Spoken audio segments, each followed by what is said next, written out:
La grâce et la paix vous sont données de la part de Dieu notre Père et de Jésus-Christ, notre Seigneur. Amen. Le temps passe vite. Je connais une famille qui vient cette semaine de ranger les boules de son sapin. Depuis quelques jours aussi, la période des vœux de nouvelle année est terminée.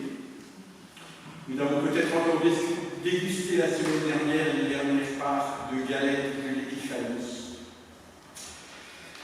Avec ce culte, nous marquons la fin du temps de l'Épiphanie, du temps de Noël, et déjà le regard se tourne vers Pâques, qui aura lieu dans 60 jours. Et l'intitulé de ce culte nous le dit, il s'appelle en effet Sexagésime, 60. Le temps passe vite, mais heureusement, le culte est là. Le culte est là pour mettre le temps sur pause dans la frénésie de nos activités, dans la frénésie des informations que les chaînes télé, les radios, les réseaux sociaux, nos conversations alimentent en un flux continu. Nous ne venons pas au culte pour oublier les soucis de notre vie ou les angoisses du monde. Il ne s'agit pas de les mettre de côté. Il s'agit plutôt de les porter avec nous et de les présenter devant Dieu, parce que cela fait du bien de nous décharger. Ce dimanche, il nous sera proposé de méditer autour de la parabole des divers terrains dans lesquels le grain est semé. Et pour que le grain puisse être fertilisé, il est donné un verset, extrait de la lettre aux Hébreux. Aujourd'hui, si vous entendez la voix du Seigneur, n'endurcissez pas votre cœur.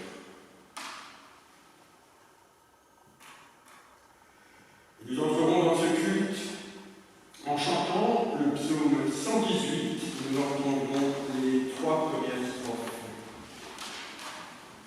Amen.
déposes chaque jour l'espérance, comme une graine. L'espérance pour nous faire discerner, dans les turbulences des événements, les signes du monde à venir. En nous, Seigneur, tu déposes chaque jour l'amour, comme une graine. L'amour qui nous fait travailler avec persévérance pour que la joie soit distribuée sans compter autour de nous. En nous, Seigneur, tu déposes chaque jour la foi, comme une graine. La foi qui allume des lueurs obstinées dans notre existence et qui nous permet d'entrevoir les traits discrets de ton visage, même lorsque tout crie à ton absence et que nous sommes tentés d'abandonner. Nous sommes rassemblés ensemble ce matin, notre Dieu, pour te remercier pour cette graine semée, même si elle est si petite, même si devant les grands vents de la vie, elle a du mal à s'élever, à résister à tous les courants contraires. Nous te louons, car pour l'enraciner, tu nous as donné la foi, l'espérance et l'amour.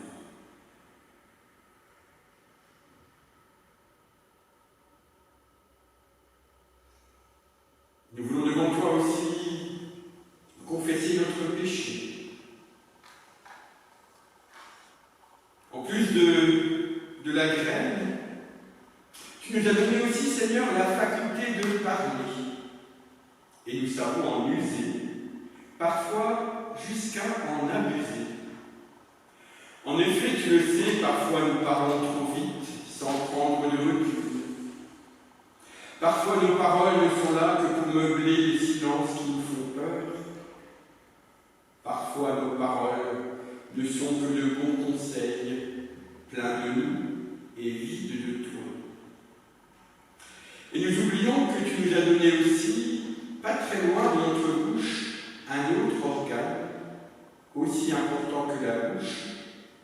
Il s'appelle les oreilles. Oui, tu nous as donné les oreilles pour écouter avant de parler, les oreilles pour nous mettre à l'écoute de ta parole. Alors, si, avant de parler, nous pensions à écouter, et surtout à t'écouter, si avant de parler, nous commencions par retourner à la source de toute parole, ta parole. Seigneur, reçois. Seigneur, pardonne. Nous prenons les deux premières strophes du cantique 43-04.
Et Paul ajoutera, « Quiconque croit que la parole de Dieu était en Jésus ne sera pas déçu. » Quand la grandeur de nos offenses écarterait tous les soutiens, nous prenons les strophes 3 et 4.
Est-ce que vous connaissez le point commun entre cet objet-ci et cet objet-là?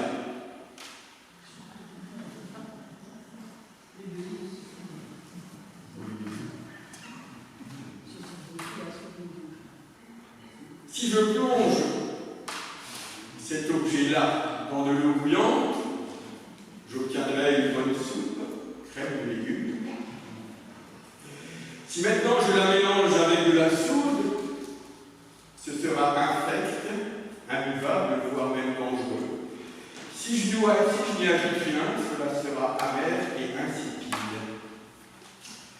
Eh bien, il en va de même de cet objet-ci, pour être lu, pour devenir une bonne parole de Dieu. Elle a besoin, elle aussi, d'être plongée, non pas dans de l'eau bouillante, mais elle a besoin d'être plongée dans l'Esprit Saint. Elle a besoin d'être lue avec la foi, sinon elle aussi demeurera insipide et sans saveur. Et nous voulons prier pour demander l'Esprit Saint avant d'écouter la Bible. Seigneur notre Dieu, nous te demandons d'ouvrir notre esprit à l'intelligence de ta parole. Prépare à présent notre cœur, ce terrain où tombera la semence de l'Évangile, et que comme la pluie féconde la terre et fait germer la semence, ta parole féconde nos vies et leur donne de porter des fruits. Amen. Et je vous lirai dans l'Épître aux Hébreux au chapitre 4, les versets 12 et 13. La parole de Dieu est vivante, elle est agissante, elle est plus acérée qu'aucune épée à deux tranchants.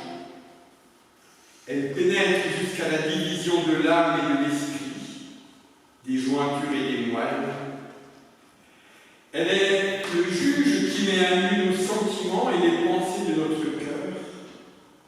Il n'est pas de création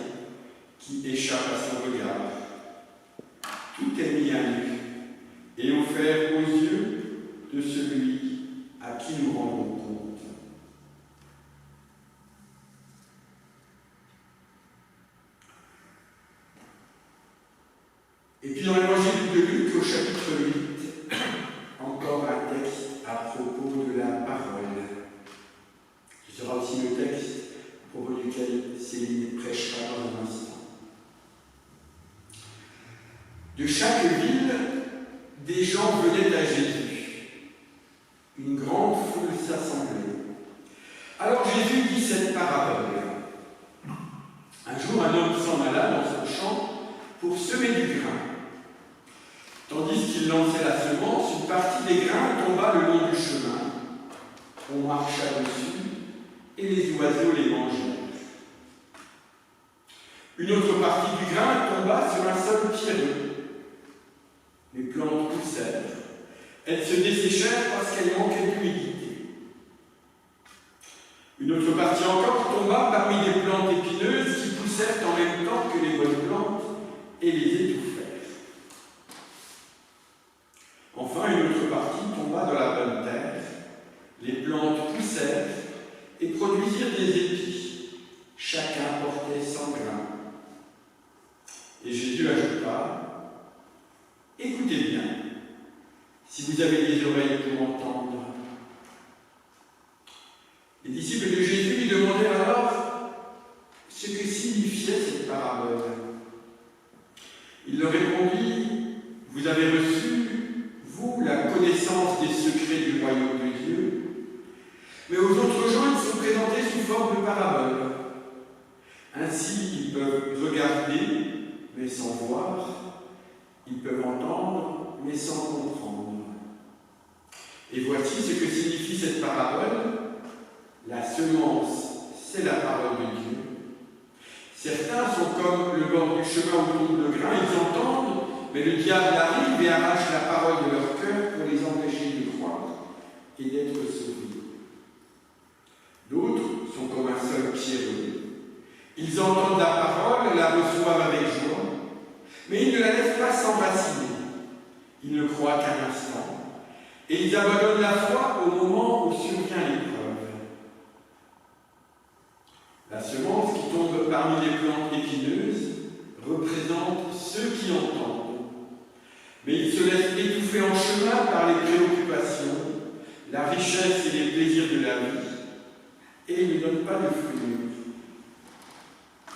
Enfin, la semence qui tombe dans la bonne terre représente ceux qui écoutent la parole, la gardent dans un cœur bon et bien disposé, qui demeurent fidèles et portent ainsi des fruits.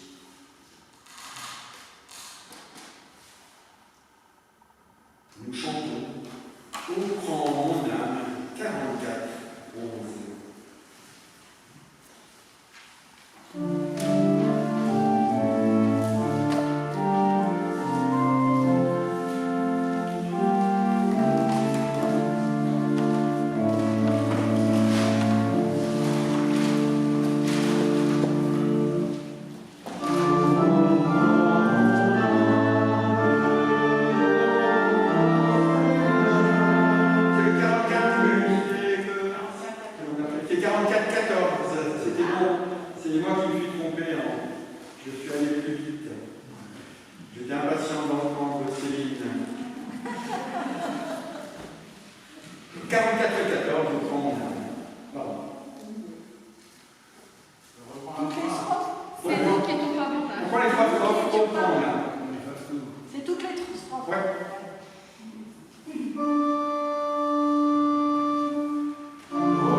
texte. Et cette parabole du semeur, je crois que tous ceux qui sont là, vous avez bien dû l'entendre au moins une fois, au moins, ou ça se plus. Parce que la force des paraboles, c'est juste... La force des paraboles, c'est justement de nous laisser libres sur l'interprétation. Alors moi, je vous propose d'entrer dans ce texte avec toute la richesse de sens qu'il va nous donner, surtout avec ces différents terrains que vous avez entendus, et avec cette semence qui est semée très largement. Et alors pour moi, ce texte qu'on a entendu, je l'ai rapproché du constat d'un théologien. Alors vous savez que j'aime bien les théologiens catholiques, là c'est encore un dominicain, Dominique Colin, qui s'interroge sur le christianisme qui n'existe pas encore. Et dans son ouvrage du même titre, il part du principe que le christianisme s'est mis à pratiquer un langage de bois pour ne pas faire face à la déception comprise dans le message de l'Évangile. Et il nous parle de déception. Parce que dans l'Évangile, on entend la bonne nouvelle. Lui, il nous dit de déception parce qu'il se fonde sur ce verset qui le dit dans Marc 8. Qui veut sauver sa vie la perdra, c'est ce qu'on dit Jésus, mais qui perdra sa vie à cause de moi et de l'Évangile la sauvera. Et il nous dit que l'obstacle que les humains rencontrent le plus souvent, c'est de trouver trop difficile cette exigence de mourir à soi-même pour renaître avec le Christ. Et il nous raconte que nos églises, elles ont eu tellement peur de parler de cette déception, de cette mort du moi pour être avec Christ, que souvent on s'en tient à un langage croyant, plutôt rassurant, plutôt que d'assumer ce dessaisissement du moi. Et cette déception, comprise dans l'Évangile lui-même, en fait on la retrouve dans la parabole du semeur, dans l'évocation des terrains qui vont recevoir la semence. Parce que ça, vous l'avez bien compris, pour Jésus, la semence, c'est la parole de Dieu. Et on pourrait aussi dire l'Évangile. Et beaucoup de théologiens, durant toutes les années du christianisme, ont vu dans ces terrains différentes étapes du péché, ce qui ne cesse de nous éloigner de Dieu, et des trésors contenus dans sa parole, augmentant toujours aussi en nous notre sentiment de culpabilité. Et l'intérêt de la lecture de Dominique Colin, c'est de ne pas nous accuser, encore une fois, d'avoir mal compris, de ne pas avoir été prêt à entendre la parole de Dieu, mais de simplement placer la difficulté humaine à accepter qu'avec Dieu, nous mourrons à nous-mêmes pour renaître avec le Christ. Être avec le Christ, c'est passer de son identité à soi, à l'altérité. Alors dit en termes plus simples, c'est-à-dire de ce que je suis, de ce que je fais selon ma propre volonté et mes seules forces, à devenir et à accepter qu'on est nous-mêmes par la grâce d'un autre, et pas seulement par tout ce que nous pouvons faire. Être avec le Christ, c'est se laisser transformer par Dieu dans ce que nous sommes, non pas seulement pour notre propre bonheur, comme tous les discours contemporains voudraient nous faire croire dans le développement personnel, mais pour être toujours plus semblable au Christ, qui, si on y regarde bien, et si on regarde sa vie, est l'antithèse du succès. C'était un Messie, Jésus était attendu comme le Messie glorieux, il arrive comme celui qui va mourir injustement dans sa mission. Il n'a pas répondu aux attentes de son époque, qui voulait un sauveur puissant. Et cette semence, cette parole de l'Évangile a pour vocation de nous remuer, de nous bouleverser. Et c'est parfois trop dur, alors nous laissons les oiseaux, que sont nos pensées futiles peut-être, superficielles, avaler rapidement l'information de l'Évangile sans la digérer. Ou nous laissons les pierres du confort sur le chemin des loisirs étouffer la force de la parole de Dieu. Ou encore, nous laissons les ronces, nos pensées négatives, nos complexes d'infériorité empêcher la parole de Dieu de prendre racine en nous. Parce que la semence, la parole de Dieu, normalement, elle est là pour nous délivrer de nos illusions, de nos idéaux, même s'ils sont chrétiens. Alors que bien souvent, on prend la parole de Dieu comme quelque chose qui va nous amener à une autre réalité meilleure que celle que l'on vit. La parole de Dieu ne vient pas pour être l'opium, pour nous conforter dans un système religieux. Dominique Colin nous dit qu'elle vient à l'intérieur de l'interstice entre le manque et la plénitude, entre le besoin et le désir, entre l'attente et le don. Fondamentalement, ce qu'il veut nous dire, c'est que la parole de Dieu, elle n'est pas là pour nous réconforter, là pour nous déplacer, pour nous ouvrir à une autre vision de la vie, celle de Dieu, où son amour est premier pour tous.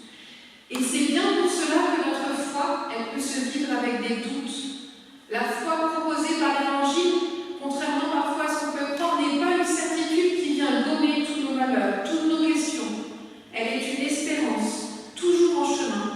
Et elle nous demande aussi de toujours être prêts à entendre sa radicalité. Mourir à nous-mêmes pour renaître avec le Christ. Et c'est ce que justement, je crois, Jésus voulait nous dire à travers ces différents terrains. La parole de Dieu n'est pas évidente à faire montre. Elle nous demandera des luttes, comme Jacob lutta avec le messager de Dieu, pour cheminer dans la réconciliation avec son frère. À tout moment de notre vie, nous pouvons être un de ces terrains. Mais nous pouvons aussi toujours faire le choix de débroussailler en nous tout ce qui encombre nos pensées, nos cœurs, de ce qui les emplit ou les remplit sans les combler. Cette volonté de se sentir seul maître, cette aspiration à un bonheur sans renoncer à rien. Parce que la parole de Dieu, elle se dit fondamentalement dans la faille, dans le manque, celle de la croix, celle du pardon, donnée d'avance en Jésus pour tous nos éloignements.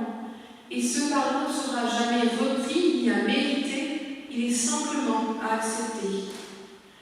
Nos systèmes humains, voire ecclésiaux, aimeraient bien demander quelque chose en échange de ce pardon. Mais la beauté de l'Évangile est que cela nous est donné comme la semence est semée largement. Le pardon nous est donné en abondance, sans le mériter. Tout est grâce. Dans notre parole, dans notre monde, la parole de Dieu est semée sans attendre de résultat, comme le dit la parabole. La semence n'est pas comptée, on ne sait pas exactement ce qui est semé là. Elle est donnée largement. Et ce que Jésus nous dit, c'est qu'elle inclut de toute façon un taux d'échec assez important, comme en témoignent les différents terrains. Mais le semeur choisit tout de même de sortir pour semer. Et c'est là où on peut s'interroger, nous en paroisse, et chacun personnellement, est-ce que nous semons encore cette parole de Dieu? Est-ce que nous sommes encore des témoins de l'Évangile entre nous et autour de nous? Est-ce que nous sortons de notre cercle ecclésial pour semer la parole de Dieu? Est-ce que nous sortons de notre christianisme traditionnel pour vivre de la parole de Dieu et la transmettre sans cesse? Alors les conseillers presbytéraux présents ici le savent, depuis notre conférence œcuménique, j'ai été ébloui par la lecture de Laurent Schomberger. C'est l'ancien président de l'Église protestante unie de France, de 2010 à 2017. Et son message est tout simple. Il nous dit qu'il faut arrêter de se croire une église de membres et passer à une église de témoins, ou une église de semeurs, comme on pourrait dire. Et il rejoint finalement la vision du christianisme de Dominique Collin en nous invitant à nous initier au témoignage de notre foi et à mettre au centre de notre église la mission. La mission, c'est pas aller en Afrique pour que les Africains deviennent de bons petits chrétiens, comme ça a été fait à une époque, c'est pas du tout ça. C'est la volonté d'aller partager notre foi à l'extérieur de nos murs, et pas seulement hors de nos frontières. Parce que Laurent Schomberger nous rappelle que fondamentalement l'Église existe pour ce qu'elle n'est pas, pour ceux qui n'y sont pas. En amont, avant, elle est le fruit d'un appel et d'un envoi de la part de Jésus-Christ. En aval, après son horizon, c'est le règne de Dieu. Mais il nous rappelle, l'Église n'est pas le Christ, elle n'est pas le royaume, mais elle s'origine en Christ. Et elle a pour vocation, pour horizon, de nous emmener tous vers le royaume. Et si j'ai choisi de rapprocher ce matin ces deux théologiens, c'est parce qu'ils viennent nous rappeler ce que la parabole elle nous disait déjà.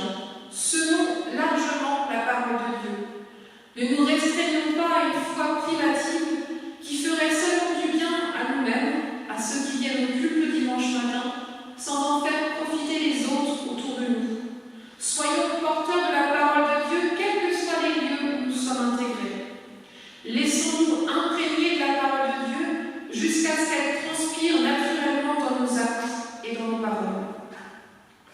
Je pourrais faire une image avec la soupe, mais quand on mange la soupe, il y a de l'eau qui va s'évacuer par la transpiration. L'image n'est pas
Et nous voilà maintenant en 2021 dans une communauté vieillissante qui, comme beaucoup d'autres communautés de notre union d'église, on n'est vraiment pas les seuls, n'a plus de projet missionnaire depuis longtemps. Et je rejette la faute sur personne, ni les anciens pasteurs, ni les anciens conseillers. C'est simplement le symptôme d'une église réformée qui s'est peu à peu repliée sur elle-même et qui a continué de fonctionner sans penser à son renouvellement, en dehors de la transmission aux enfants. Mais nous, aujourd'hui, pasteurs, mais aussi paroissiens, conseillers, dynamiques mulhousiennes, on peut décider de marcher ensemble vers notre avenir, de quitter cette langue de bois religieuse pour annoncer avec, alors Dominique Collin nous dit avec significativité et véridiction la parole de Dieu. Bon, c'est un philosophe, donc il parle toujours un petit peu compliqué, mais en d'autres termes, témoigner, c'est dire ce que Jésus-Christ est pour moi, ce qu'il a fait pour moi dans ma vie.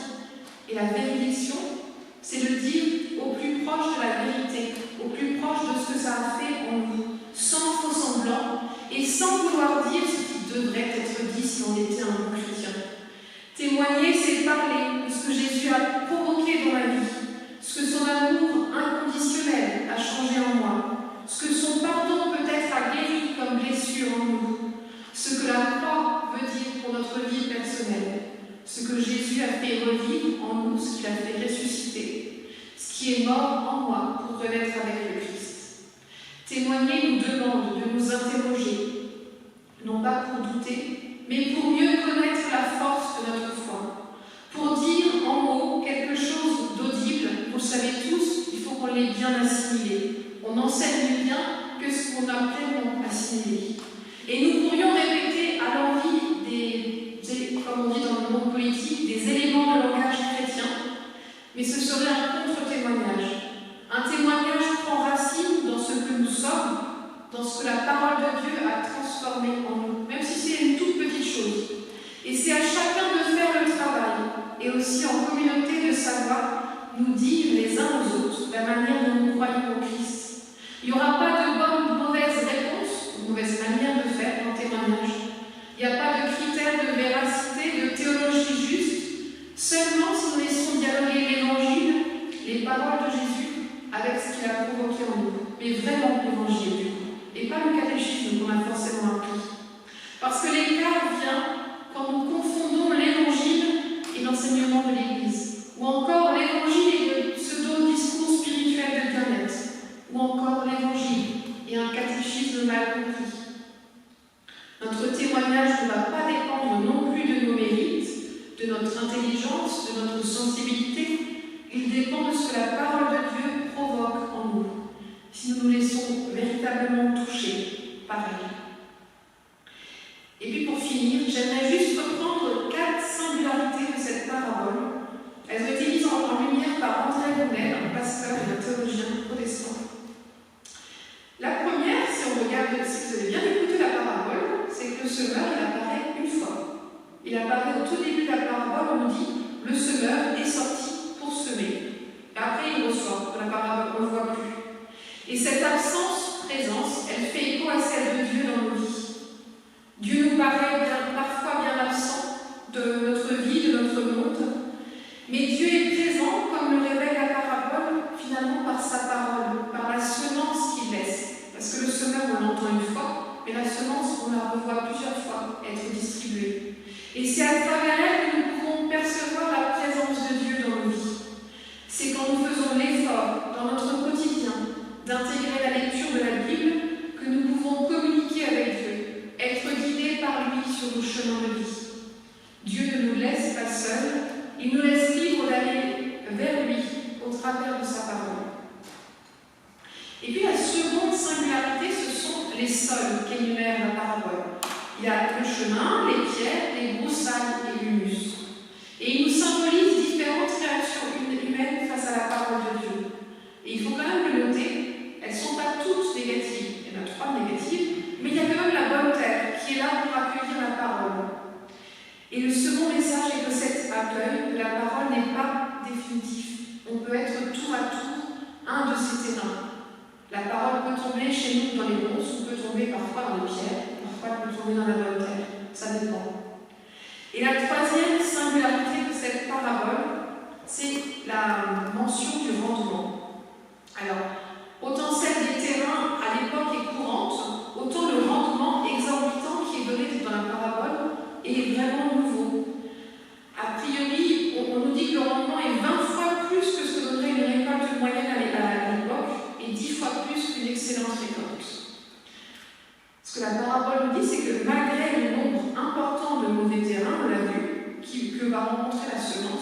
Le rendement est énorme, exorbitant. Le résultat est abondant. La parole de Dieu a une telle force que la négativité de ceux qui peuvent la recevoir ne va pas entacher son rendement. Elle produira tout de même un résultat, cette parole de Dieu. Et cela ne peut que nous encourager à témoigner sans cesse de cette parole, en étant assurés qu'elle portera du fruit, bien plus que nous pourrions le penser raisonnablement. Et c'est particulièrement une bonne nouvelle pour nos équipes pastorales, paroissiales, un peu démoralisées par nos paroisses se vidant de leurs membres. Et enfin, la quatrième singularité est que cette parabole est sans épilogue. Un peu comme ces romans où on laisse la fin ouverte. La récolte sera grande, on sait, énorme le rendement, et puis c'est tout. On ne sait pas ce qui va être fait de la récolte. On ne sait pas si elle va être mise dans des greniers pour la garder pour plus tard. On ne sait pas si elle va être moissonnée. On ne sait pas à quoi elle va servir, à qui elle va être donnée. Et par là, peut-être que Jésus nous invite à ne pas nous focaliser sur l'aboutissement de notre témoignage, sur ses retombées en termes de nombre de paroissiens, sur la croissance de l'Église. Jésus nous invite seulement à nous réjouir que la parole de Dieu porte du fruit où qu'il soit. Et c'est peut-être aussi un avertissement à nos églises. On peut se lancer dans l'évangélisation, dans la mission, mais de grâce, arrêtons de la limiter à la croissance de notre Église devenue vide. Semons la parole de Dieu, réjouissons-nous du fruit qu'elle porte sans chercher à rentabiliser notre action. Dans une de ses pensées, Pascal écrit « Nous ne tenons jamais au temps présent, nous anticipons l'avenir, nous rappelons le passé, nous ne pensons presque pas au présent. Ainsi, nous ne vivons jamais, mais nous espérons le vivre. Alors, vivons de la parole de Dieu, semons, regardons avec reconnaissance ce qui se produira ou pas, mais nous aurons au moins la joie d'avoir fait circuler la parole de Dieu, cette bonne nouvelle pour chacun. Assumons la déception de l'Évangile pour mieux vivre avec le Dieu de Jésus-Christ. Amen.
Alors, vous chantez super bien. Les annonces, sinon, dimanche prochain en inverse, c'est vous qui venez, enfin, les personnes qui on aura plus à ça, avec une date, c'est les mois marrants, on inversera. Voilà. Alors, si tout se passe normalement, on est en période de vote, hein, les votes, j'ai vu la semaine dernière qui avaient détaillé très précisément dans chaque lieu, voilà, enfin, les choses se déroulent, là tu les annonces, sinon, c'est bon.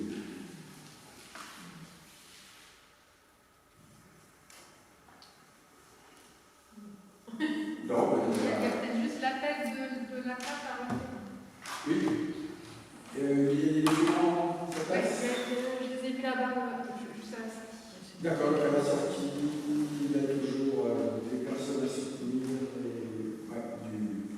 du lobby. Oui, c'est au Rwanda contre la torture. Contre la torture au Rwanda. Voilà. Des documents sont donc disponibles si vous avez un petit moment pour un petit geste qui peut faire beaucoup. Voilà, sinon on se souhaite une très bonne semaine, on se verra dimanche prochain. Voilà. Et nous voulons prier.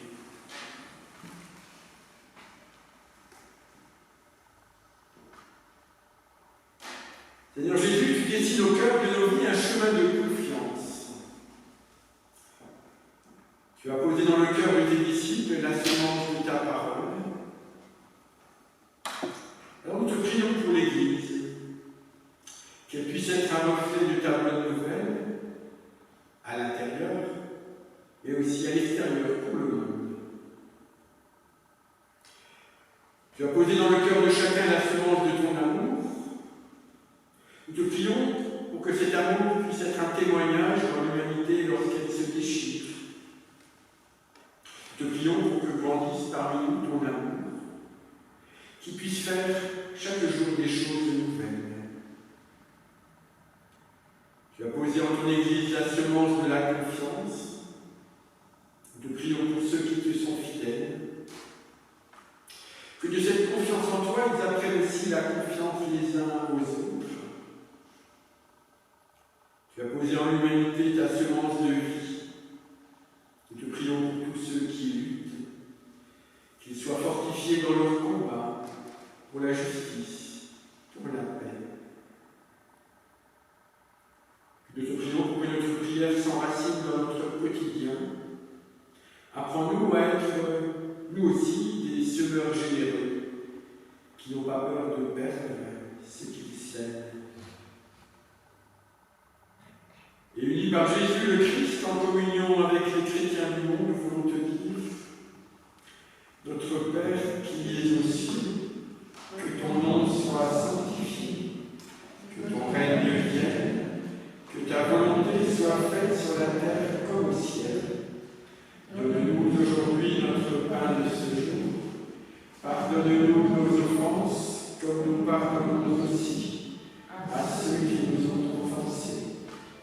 Ne nous laisse pas entrer en tentation, mais délivre-nous du mal, car c'est à toi qu'appartiennent le règne, la puissance et la gloire, pour les siècles des siècles. Amen. Chante, chante, peuple joyeux.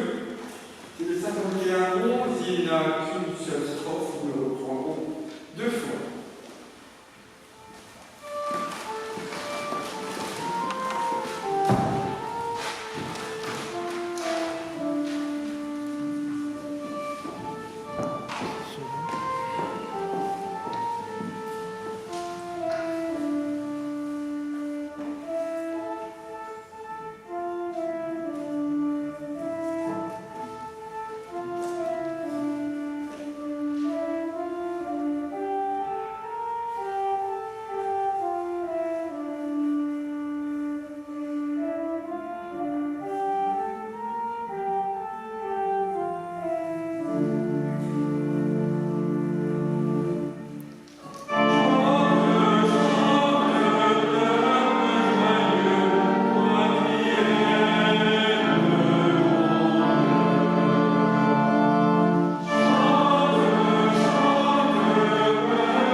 de ressortir en passant, si vous le souhaitez, il est possible de participer à l'offrande pour ce culte. Les corbeilles peuvent être près de la sortie.